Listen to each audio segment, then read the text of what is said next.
अभी हमारे साथ माधवीलता जी है, जो असदुद्दीन ओवैसी ने माधवीलता जी के कमेंट्स के ऊपर उन्होंने बोला है कि स्कल कैप पहनते हैं मूंछ मुड़ाकर, उसके कमेंट्स के ऊपर माधवीलता जी उसके ऊपर कैसा रिएक्ट करते हैं देखेंगे। मैडम, असदुद्दीन ओवैसी ने बोला है कि आप जो मुसलमानों के ऊपर नफरत दिखाती है, जो आप बोले, आपने कमेंट किया है कुछ चैनल में कि आप मूंछ मुंडवा कर स्कल कैप कहने पे मुसलमान नहीं होते हैं, तो इसके ऊपर आपने कमेंट किया है, असदुद्दीन ओवैसी भी रिएक्ट किया है, कैसा दिखते हैं? मैं अपने आप को कट्टर हिंदू कहती हूँ।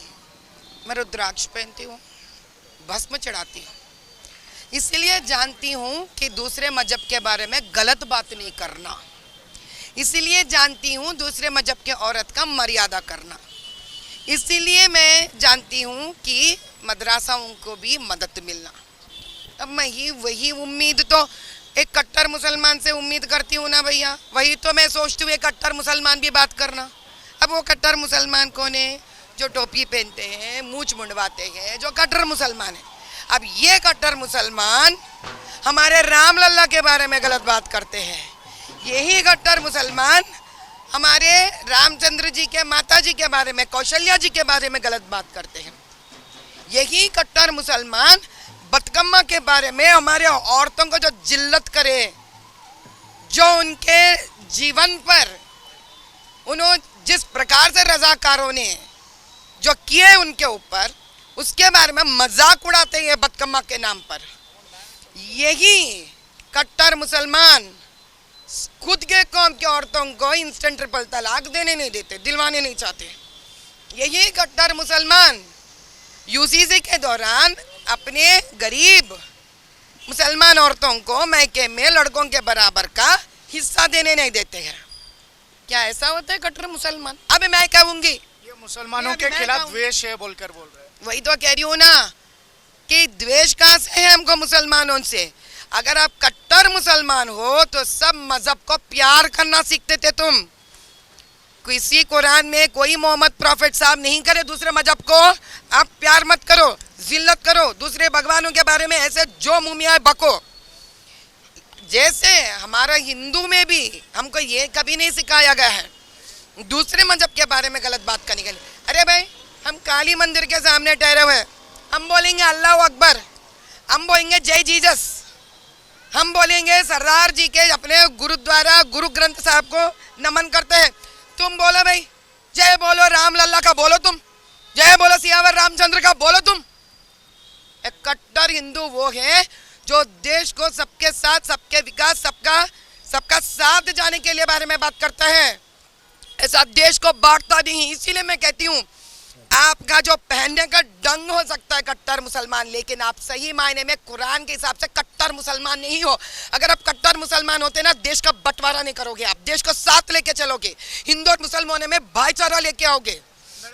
ये सीए के बारे में आप बात कर रहे हैं, ट्रिपल तलाक के बारे में बात कर रहे हैं, मगर असदुद्दीन ओवैसी साहब हमने कैंपेन में देखा है कि सीए के खिलाफ और ट्रिपल तलाक के खिलाफ वोट मांग रहे थे। अब के बार हैदराबाद की जनता इसके खिलाफ वोट डाली। अच्छा, इनका मतलब है कि ये इंस्टेंट ट्रिपल तलाक निकलवा देंगे। निकलवा के क्या करेंगे? और मुसलमान गरीब पसमंदा लड़कों को बेच देंगे दुबई, अरब को बेच देंगे, शेखों के हवाले कर देंगे। नन्हे मुन्ने 14-15 साल पसमंदा मुसलमान लड़कियों का शादी 60-70 लोगों से करवा देंगे। मैं पूछ रही हूँ आपके लिए एक राजनीति, प्रजा के लिए मैं न करवाऊँ मेरे बेटी को। मैं नहीं चाहूंगी कोई पसमंदा लड़की को ऐसा शादी करवाए। मैं मेरे बेटी को नहीं करवाती, उनके बेटी को नहीं करवाती। मेरे लिए पसमंदा मुसलमान औरत की छोटी सी बच्ची मेरी बच्ची समान है।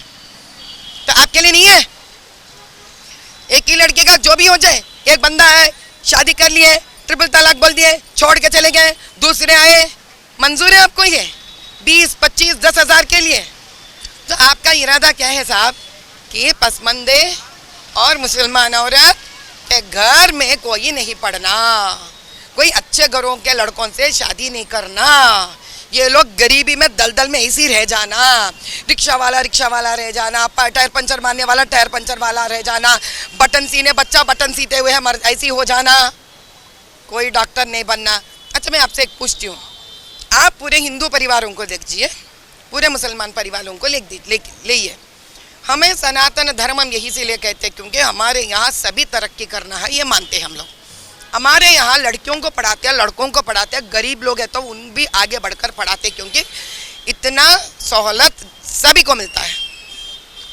जिस मदरसा को आपको दिया गया है कि अच्छी सहूलत बच्चियों को पढ़ाने के लिए, बच्चों को पढ़ाने के लिए, क्यों नहीं पढ़ा रहे आप लोग? दियो मेरे को जवाब आप। इतने वक्फ बोर्ड प्रॉपर्टियाँ है ना, ओल्ड सिटी हैदराबाद पूरा निज़ाम के प्रॉपर्टीज़ तो है, यहाँ पे मुसलमानों के वक्फ बोर्ड के प्रॉपर्टीज़ ज़्यादा है, तो क्यों इतनी गरीबी है? वक्फ बोर्ड प्रॉपर्टी से 1800 पूरे फंड कहाँ चले जा रहे हैं? बस इसका जवाब दो मेरे को। क्यों गरीब गरीब रह रहे हैं यहाँ पर? क्यों बच्चे नहीं पढ़ रहे? मगर यहाँ के लोग भी कई सारे तरक्की कर रहे हैं, पढ़ाई लिखाई कर रहे हैं। ओवैसी स्कूल ऑफ एक्सलेंस कई जगह ब्रांचेस भी ओपन किए हैं। उन्होंने दावा कर रहे हैं कि बहुत सारे स्कूल्स, एजुकेशन इंस्टीट्यूट यहाँ पर खोले हैं और सरकारी स्कूलों को रेनोवेट करके 100 करोड़ रुपए से रेनोवेशन किया है असदुद्दीन ओवैसी साहब। भैया उनका जो बड़े बड़े स्कूल्स हैं, कॉलेजेस हैं, इंजीनियरिंग कॉलेजेस हैं, मेडिकल कॉलेजेस हैं, वो है ऊपरी मंजिल पे, तो सीढ़ियाँ कौन डालेंगे उसको वहाँ तक पहुँचने के लिए मुसलमान गरीब बच्चों के लिए? आप ये सीढ़ी नहीं डालते, first class, second class, third class, fourth class, fifth class का सीढ़ी नहीं डालते। आप डालेंगे तब ना मुसलमान बच्चा जाके वहाँ तक पहुँचेगा। आप देखिए उनके पास हिंदू बच्चों का गिनती ज़्यादा रहती उनके कॉलेजेस में, देख लीजिए आप जाके। मैडम अभी बोकस वोटों की बात आपने कहा है, असदुद्दीन ओवैसी कह रहे हैं कि बोकस वोट तो वो तो इलेक्शन कमीशन ऑफ इंडिया का काम है, अगर ऐसा कुछ दिक्कत है तो इलेक्शन कमीशन ऑफ इंडिया को कंप्लेंट करे, उसमें मेरी क्या गलती है, उसमें मैं क्या कर सकता हूँ? हमने उनका भाषण भी सुन ली है, वो बोल रहे हैं कि आप वोटरों के ऊपर उंगली उठा रहे, तो वोटर जाके खुद का अपना ही वोट 2-2 बार डाल लेता। इतनी अकल है यहाँ पे बेचारे वोटरों को जो जाहिल है, खुद के लिए 2-2 एपिक नंबर्स बना लेता उन्होंने, खुद का फोटो 2-2 करवा के चढ़ा देता। ये तो इलेक्शन कमीशन ऑफ इंडिया निकालना है, इसमें असदुद्दीन ओवैसी क्या कर सकते? हाँ, ये बहुत अच्छा सवाल है। जो सेंट्रल इलेक्शन कमीशन है वो लोग फिर से यहाँ के लोकल गवर्नमेंट के ऊपर ही आधार होना पड़ता है। सेंट्रल इलेक्शन कमीशन को स्टेट गवर्नमेंट पे ही आधार होना पड़ता है। अभी स्टेट गवर्नमेंट पे किसके ऊपर ये लोग आधार रहेंगे? यहाँ के GHMC, greater municipality Hyderabad corporation पे ये लोग डिपेंड होना पड़ता, आधार होना पड़ता। सेंट्रल इलेक्शन कमीशन अपने लोगों की तो तैनात नहीं करती, इनके लोगों का मदद लेती, इनको फॉरवर्ड करती है, ये लोग नहीं करते हैं। क्यों? ये MIM से मिल जाते ये लोग। अब ये कैसा है मालूम, शादी हुई तो भी पागलपन नहीं निकलता, पागलपन निकले तो ही शादी होता, क्या नहीं होता।